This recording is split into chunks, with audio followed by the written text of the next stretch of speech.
Menimbang bahwa berdasarkan pertimbangan hukum tersebut di muka, maka meskipun terdakwa dinyatakan terbukti bersalah, namun karena terdakwa sudah dijatuhi pidana penjara seumur hidup dalam perkara PT Asuransi Jiwasraya, maka pidana yang dijatuhkan dalam perkara aku adalah pidana nihil.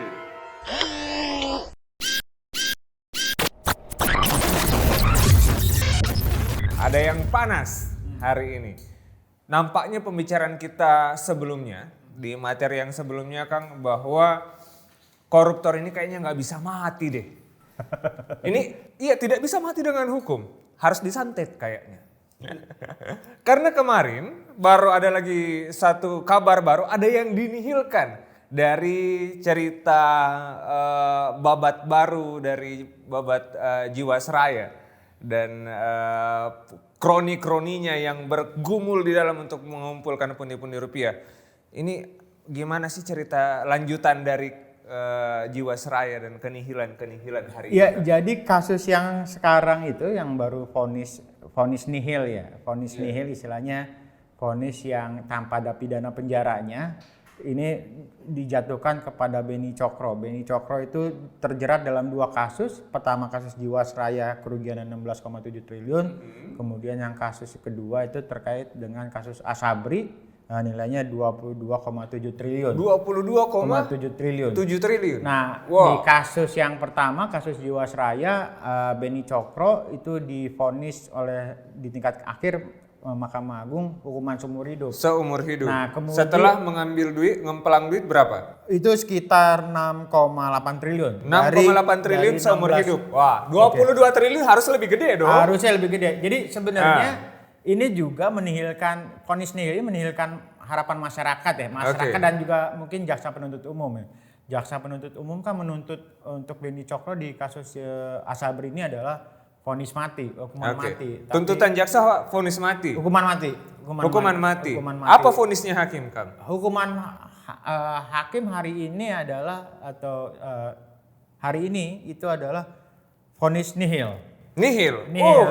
22,7 triliun. 22,7 triliun divonis nihil. Ois, itu 22,7 triliun itu pakai beli cilok, Kang. Penuh ruangan ini. Ya, nah ini sebenarnya menjadi perdebatan ya gitu ya. Kan alasannya adalah menurut KUHP hukuman maksimal itu adalah seumur hidup dan juga hukuman mati. Nah, Beni Cokro alasan hakim adalah pernah dijatuhkan hukuman sebelumnya di kasus Jiwasraya hukumannya seumur hidup. Artinya ini udah cukup maksimal, jadi nggak perlu ditambah lagi seperti itu. Nah, ini memang di KUHP diatur seperti itu ya. Di beberapa pasal mengatur soal hukuman tidak boleh menghukum lebih dari 20 tahun karena di KUHP lama ya. KUHP yang lama bukan yang baru ya. Tapi yang lama. Karena ini kan kasus lama yang terjadi seperti itu. Kalau KUHP baru bisa 2 tahun dong. Oke lah, tapi adil nggak sih, Kang? Kalau bicara soal adil atau misalnya bicara soal rasa keadilan masyarakat mungkin jadi banyak pertanyaan ya. Kenapa hukumannya hanya disebut nihil? Kenapa nggak sebut aja 20 tahun tetap misalnya seumur hidup? Karena seumur hidup ya seumur hidup lagi begitu ya. Jadi sama-sama seumur hidup di kasusnya Jiwasraya seumur hidup. Atau di kasusnya si Asabri juga seumur hidup. Tapi kenapa disebut nihil? Ini kan bagi masyarakat awam seolah-olah waduh ini hakim dianggap tidak berpihak terhadap upaya pemberantasan korupsi. Kemudian seolah-olah hukumannya ditiadakan. Ini yang kemudian banyak ketidaktahuan dari masyarakat yang menimbulkan salah persepsi seolah-olah si Beni Cokro ini bisa dianggap diampuni dari kesalahan di kasus Asabri ini begitu. Tapi kan ya kalau kita bicara di luar sana kan nggak apa-apa kan jadi 200 tahun mungkin dia di penjara. Ya ini yang kemudian jadi perdebatan di kita ya. Bicara soal vonis rata-rata kasus korupsi kan kalau misalnya dari tren vonisnya ICW itu nggak lebih dari 2 sampai 4 tahun penjara. Hukumannya tidak dianggap menjerahkan. Di luar itu kasus-kasus yang nilainya triliunan rupiah itu juga paling nggak hanya seumur hidup. Hukuman mati itu sampai saat ini, sampai detik ini sejak kita merdeka sampai saat ini belum ada satupun koruptor yang dihukum mati. Walaupun kita sendiri menolak hukuman mati terhadap pelaku korupsi, tapi paling tidak sebenarnya kalau kita bicara soal pemberian efek jerah, ya hukumannya harusnya lebih maksimal. Gitu. Iya. Di kasusnya Beni Cokro 20 tahun penjara. Tapi di luar itu adalah kita bicara soal ini sebenarnya imbang nggak sih uang yang dikorupsi dia sama yang harus dikembalikan. Tadi misalnya di kasus Di kasus Asabri 22,7 triliun. Nah si 22,7 Beni triliun. Cokro hanya punya kewajiban mengembalikan 5,9 triliun. Wih, Kemudian yang enak baru, banget dia untung 15 triliun. yang baru disita sekitar 2 triliun. Artinya sebenarnya ada banyak tanda kutip utang gitu ya yang Iya. harus dibayar oleh Beni Kalau Cokro. matematika saya ada lebih 7 triliun lumayan itu. Nah ini yang kemudian perlu juga dikejar. Jadi ya ini sudah jadi keniscayaan walaupun jadi perdebatan ya. Artinya kejaksaan sebaiknya tidak berpuas diri atau misalnya hukuman ini tidak dianggap selesai, tapi bagaimana menjadi tanggung jawab khususnya kejaksaan agar uang-uang yang dikorupsi itu bisa kembali semua, Bang Ayub. Jangan sampai misalnya tadi itu koruptor kan juga licik ya, artinya dari 2,2 triliun dikorupsi dia hanya kembali 5,9 triliun, lalu selebihnya mau dijerat kemana atau ditagih kemana? Okay. Nah walaupun di banyak juga kasus ya tadi ya koruptor daripada misalnya dia harus bayar 5,9 triliun mendingan dapat pidana tambahan. Nah Beni Cokro hukumannya seumur hidup. Jadi dia bilang daripada saya balikin mendingan saya jalani hukuman daripada Seumur hidupnya. seumur hidupnya daripada saya balikin uang negara 5,9 triliun. Lebih liar dari Covid berarti koruptor ini ya. Dimatiin kagak bisa, dimiskinin susah. Ya, itu yang juga terjadi ya. Jadi ada problem soal vonis yang dianggap tidak menjerahkan. Ini uang triliunan rupiah, hukumannya seumur hidup. Publik sebenarnya pinginnya larinya ke hukuman mati barangkali ya. Okay. Di luar yang itu kemudian perlu juga dipikirkan soal vonis-vonis menjerahkan buat pelaku yang lain. Selain tadi dijerat dengan pencucian uang, masuk juga perampasan aset gitu. Perampasan aset yang kemarin katanya tidak dianggap penting dan tidak masuk Betul. prolegnas. itu plus juga kita misalnya merujuk di beberapa negara. Saya ambil contoh Taiwan ya. Bagaimana ada satu kasus di Taiwan, wali kota di salah satu provinsi di Taiwan itu dihukum 203 tahun penjara. 203 tahun. Karena dia didakwa dengan 20 kasus gitu yang nilai jadi kalau dikurskan dengan uang itu hanya korupsi 230 juta. Wah, 230 juta 200 tahun dia di 200 penjara. tahun. Nah, bayangkan kalau sebenarnya kita gitu ya. Jadi harusnya Beni Cokro layak dihukum 200 tahun tuh. 2000 tahun biar kayak Sung Gokong. Mungkin 2000 tahun. Karena ya tadi kan karena nilai kerugian keuangan negara sangat fantastis. Sangat luar biasa. Seumur hidup di penjara kalau dia masih melakukan praktek korupsi, nyuap, sipir dan sebagainya, ya dia tidak ada upaya jerah di dalam Potensi penjara. korupsi baru lagi, penyakit baru lagi. Sangat dia. mungkin karena ada beberapa kasus di mana kepala lapas itu dijerat dalam kasus korupsi karena menerima suap dari koruptor. dari koruptor. Ini penyakit yang membawa penyakit ke dalam tempat penyakit. Ya. Bahaya. Terus tapi boleh tidak sih kalau misalnya dinihilkan seperti begini dan secara hukum kenapa bisa seperti ini sebenarnya karena satu Kang yang jadi analisis bahwa kita di Indonesia masih menganut sistem pidana pembalasan. Ya. Oke.